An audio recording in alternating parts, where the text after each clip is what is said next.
Agora são 8h05. O ex-presidente Lula foi autorizado por decisão do Supremo Tribunal Federal a conceder entrevista aos jornais Folha de São Paulo e O País nesta sexta-feira. Mas o superintendente da Polícia Federal em Curitiba, Luciano Flores Lima, determinou que a entrevista seja acompanhada por uma plateia de jornalistas convidados pela própria PF, pela própria Polícia Federal, né? Agora, o ministro do STF, o Ricardo Lewandowski, acolheu o recurso acionado pelo El País e determinou à Polícia Federal que assegure a exclusividade da entrevista, ou seja, para os jornalistas Florestan Fernandes, do El País, e para Mônica Bergamo, da Folha de São Paulo, né? Eles que têm aí a prerrogativa de entrevistar o Lula.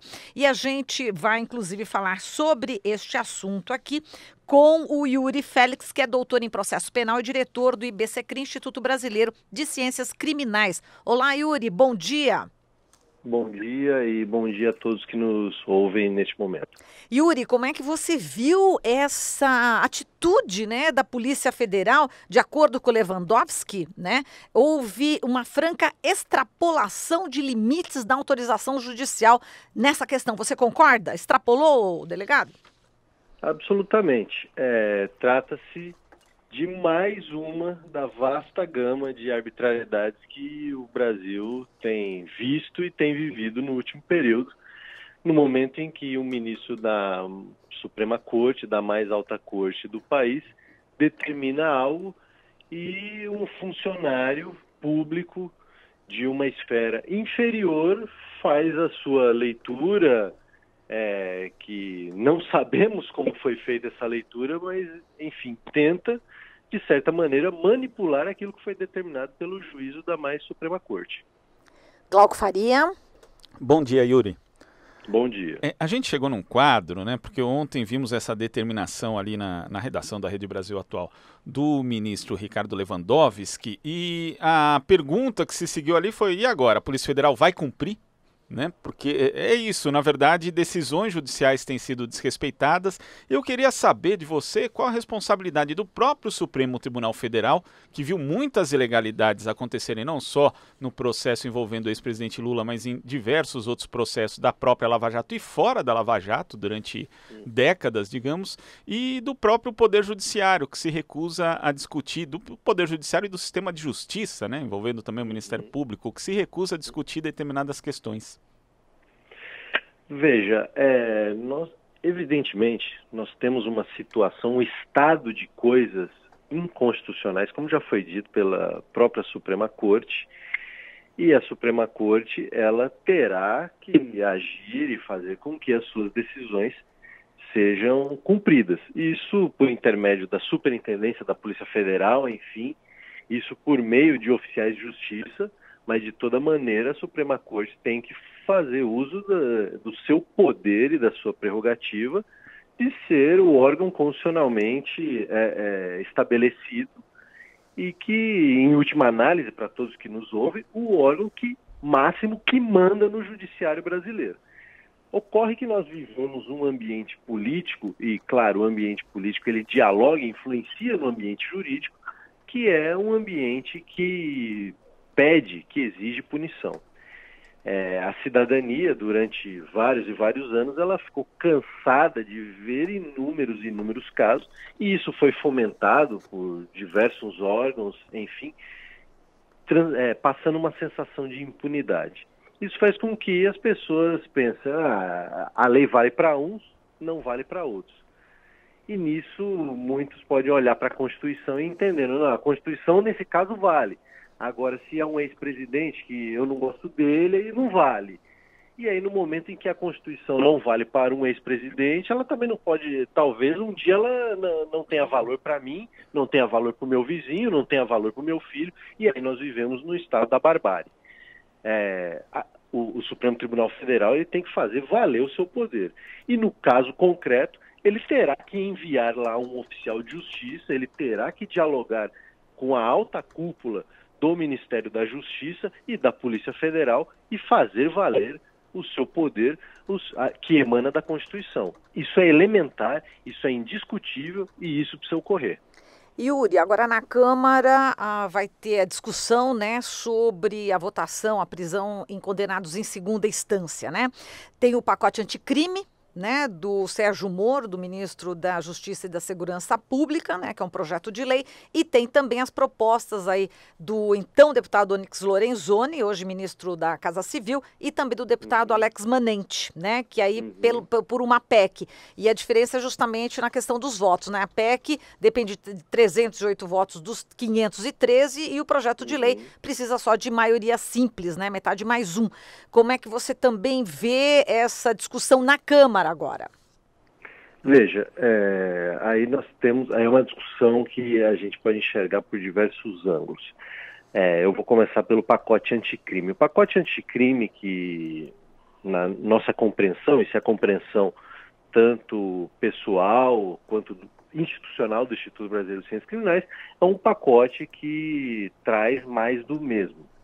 É um pacote que não foi dialogado com a cidadania, é um pacote que não foi dialogado com os órgãos que têm interesse na melhoria do sistema de justiça criminal, e é um pacote que traz mais do mesmo, não inova, não apresenta estudos, é um pacote inconsistente, é um pacote que, como eu disse, não dialogou com especialistas, não tivemos a formação de uma comissão que dialogasse a respeito daquilo que irá eventualmente impactar no sistema de justiça criminal, e um dos pontos desse pacote é a discussão a respeito da possibilidade de prisão em segunda instância, que fere de morte o artigo 5º, 57 da Constituição, que tem uma redação elementar que não precisa ser do direito para entender que a redação que está trazida na Constituição, ninguém será considerado culpado até o trânsito em julgado de sentença penal condenatória, não precisa ter uma formação jurídica muito elaborada, com 1 ou 2 ou 3 doutorados,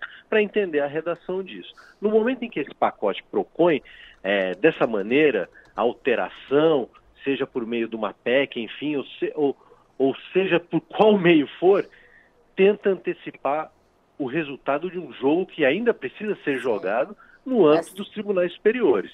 E aí, na nossa compreensão, isso, para dizer o mínimo, é extremamente equivocado. Exato. E no STF, essa decisão foi apertada, né? Foi 6-5, né?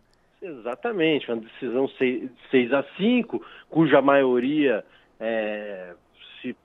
se aperfeiçoou em um voto que estamos até hoje tentando compreender o que quis dizer esse voto, mas numa maioria de 6-5, numa leitura completamente equivocada do artigo 5º, 57 da Constituição, no momento em que se diz, eu acho importante a gente destacar isso, agradeço imensamente a oportunidade, o BCCRIM agradece a oportunidade de dialogar a respeito disso, no momento em que fala, não, mas após as decisões dos tribunais de justiça dos estados ou dos tribunais regionais federais, após a decisão desses tribunais não existe mais discussão de provas, mas como eu disse, a redação do artigo 5º, 57 da Constituição não está escrito lá que ninguém será considerado culpado desde que ainda haja discussão de prova, isso não está escrito na Constituição.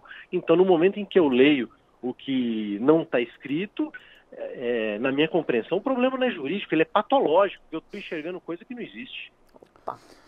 Yuri, nessa semana a gente teve, aliás, quando foi apresentado o pacote anticrime primeiro, o ministro Sérgio Moro fez ali uma posição dizendo que, na verdade, com certo orgulho anti-intelectual, anti-acadêmico, que parece que é bastante característico dos ministros do presidente Jair Bolsonaro, ele disse que aquele pacote não tinha sido justamente dialogado com especialistas, mas ele invocava o código italiano em sua defesa. Mas essa semana a gente teve, por exemplo, um dos maiores juristas vivos do mundo, o Luigi Ferrajoli, criticando o processo contra o ex-presidente Lula e, além disso, lembrando, inclusive, um aspecto que existe na lei italiana e que não existe na lei brasileira, que é o fato do juiz que recebe a denúncia não ser o mesmo que faz o julgamento. Essa seria uma das mudanças essenciais no direito brasileiro para a gente ter uma justiça um pouco mais equânime?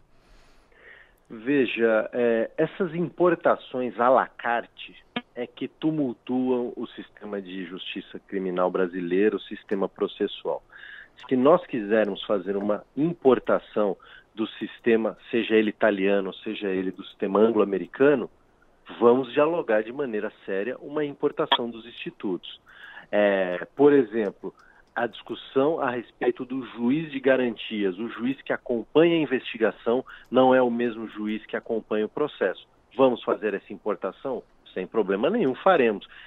Do juiz em segundo grau que recebe os habeas corpus, é diferente do juiz que recebe os recursos, como no sistema italiano que ele bem citou. Vamos fazer essa importação? Vamos fazer essa importação, sem problema nenhum. Do júri americano, onde exige-se a unanimidade para condenar alguém, porque condenação é coisa séria. Diferentemente do Brasil, onde você pega um júri com 7 jurados e uma pessoa sai condenada num resultado de 4-3. E no resultado de 4-3, a única certeza que se tem é a dúvida, porque qualquer resultado 4-3 não dá para saber se o indivíduo é culpado ou inocente. Então vamos fazer uma importação de institutos, dialogar com outras fontes de outros países? Vamos, mas vamos fazer de maneira séria e não à la carte. Aquilo que me serve eu importo, o que não serve eu não importo.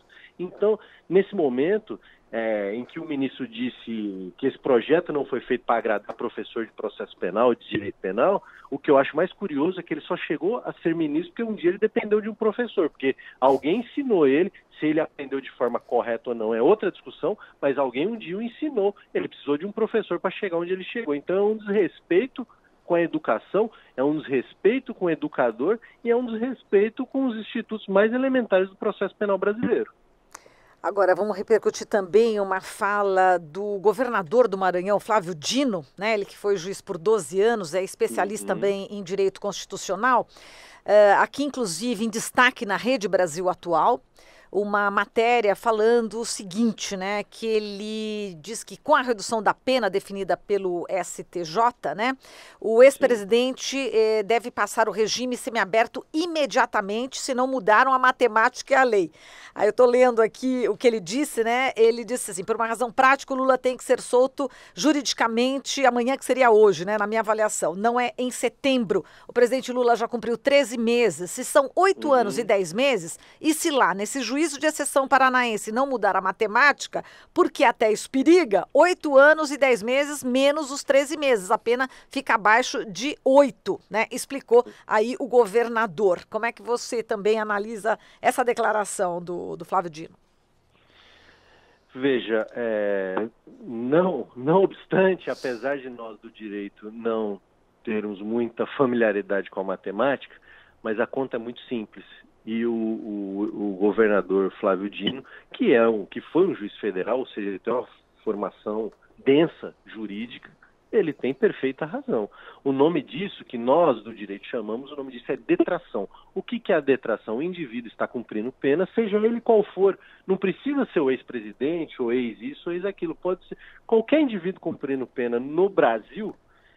Ele cumpre 1 ano de pena, ele é condenado a 8 anos, a 20 anos, a 10 anos, esse 1 ano de pena precisa ser descontado da pena final dele.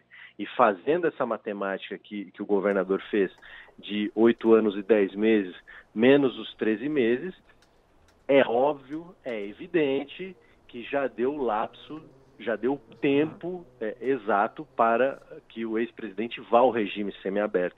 Isso, inclusive, deveria ter sido reconhecido em sessão. E isso é óbvio, só que nós vivemos num estado de coisas hoje do processo penal brasileiro que o óbvio precisa ser dito e muitas vezes precisa ser brigado pelo óbvio, pois isso é elementar que os ministros deveriam ter se manifestado no momento da decisão da redução da pena. Não há necessidade de ser manifestado pelo juízo da execução. O próprio ministro poderia ter fixado isso. Perfeito. Yuri. Diga. Diga. Não, você ia concluir, eu te cortei. Não, eu só penso que, do ponto de vista jurídico, como eu disse, eu quero frisar bem isso.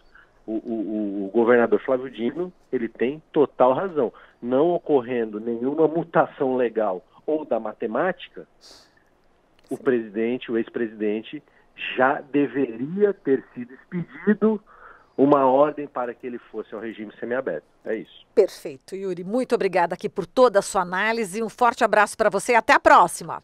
Muito obrigado, bom dia e obrigado a todos que nos ouvem. Falamos aqui com Yuri Félix, ele que é doutor em processo penal e diretor do IBCCRIM.